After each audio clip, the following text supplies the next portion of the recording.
Now we will compare and contrast what we know about sampling distributions for sample means and sample proportions. In the previous unit, we focused on sample proportions again because we had categorical variables. So categorical variable example would be gender. But in this unit, we'll focus on sample means because we have quantitative variables. For example, age, that's a number. The parameter we use to measure this, the variability, it was population proportion, the p-value from the previous unit, but now we'll use mean, population mean, mu, and standard deviation, sigma, population standard deviation. Before, the statistics we would use, or the statistic we would use is p hat, or p, the little pointy thing on top, whatever you call it, sample proportion. But now we're going to use sample mean, as we saw on the previous page, x bar. The center used to be p, the population proportion. Now it's going to be mu, the population mean. The spread, as we saw on the previous page, at the very end, we said was sigma, so the population standard deviation over n, the square root of n, and n is the sample size. Whereas with categorical variables, like we saw in the past unit, it was this complicated formula, square root of p times 1 minus p all over n. So the shape used to be for the categorical variables where we used population proportion. It was normal when n times p is greater than or equal to 10. That's what we had to check. And we also had to check, is n times 1 minus p greater than or equal to 10? If that was true, then we're free to use a normal model and, you know, all the benefits of that, z-scores and all that. But now our shape will look like, well, when will the distribution of sample means be approximately normal? And that's what we're going to kind of discuss coming up soon. Here are the common features of the sampling distributions for proportions and for means. First, the mean of the sampling distribution is the population parameter.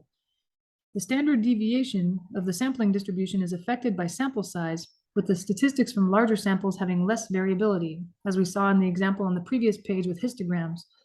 Under certain conditions, the shape of the sampling distribution is normal. Now we'll investigate the conditions that guarantee a normal sampling distribution for sample means.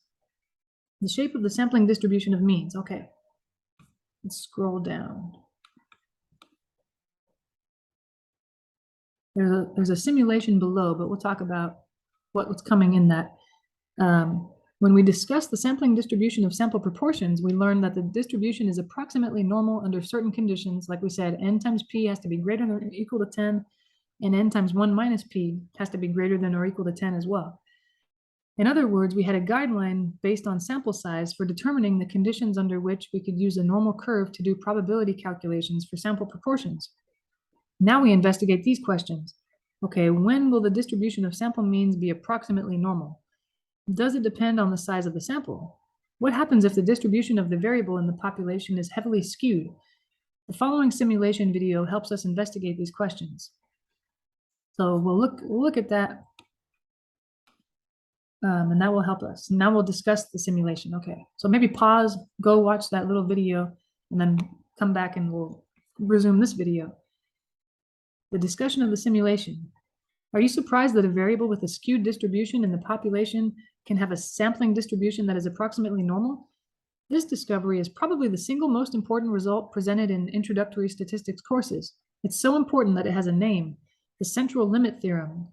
The central limit theorem says that for large samples, the sampling distribution of sample means is approximately normal. This theorem is important because inference procedures such as hypothesis tests and confidence intervals are based on a normal model for the sampling distribution.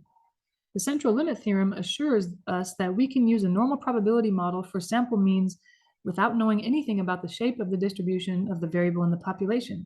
All we have to do is collect large samples. But the question would be, how large is large enough? How large a sample size do we need to assume that sample means will be normally distributed? It really depends on the population distribution, as we saw in the simulation. The more skewed the distribution of the population, the larger the samples we need in order to use a normal model for the sampling distribution. The general guideline is that samples of size greater than 30 will have a fairly normal distribution regardless of the shape of the distribution of the variable in the population. But if a population is strongly skewed, it's safer to use larger samples. Now we'll summarize this with the table below.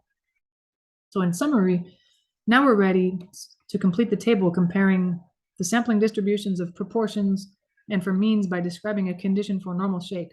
We were missing this here.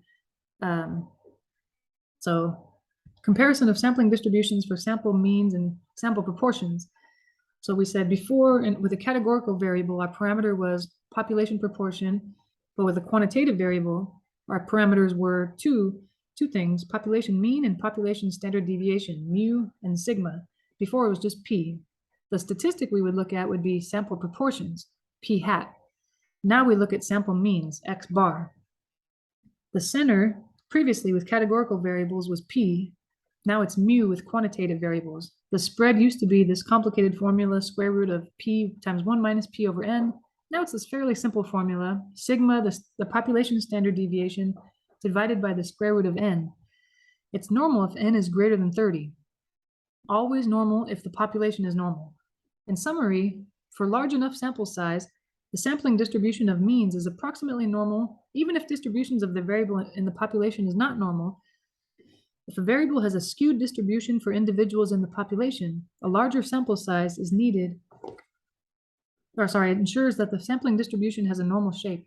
The general rule is that if the sample size n is more than 30, that's the magic number, according to the central limit theorem, then the sampling distribution of means will be approximately normal. If the variable is normally distributed in the population, then any sample size will produce a normal shaped sampling distribution.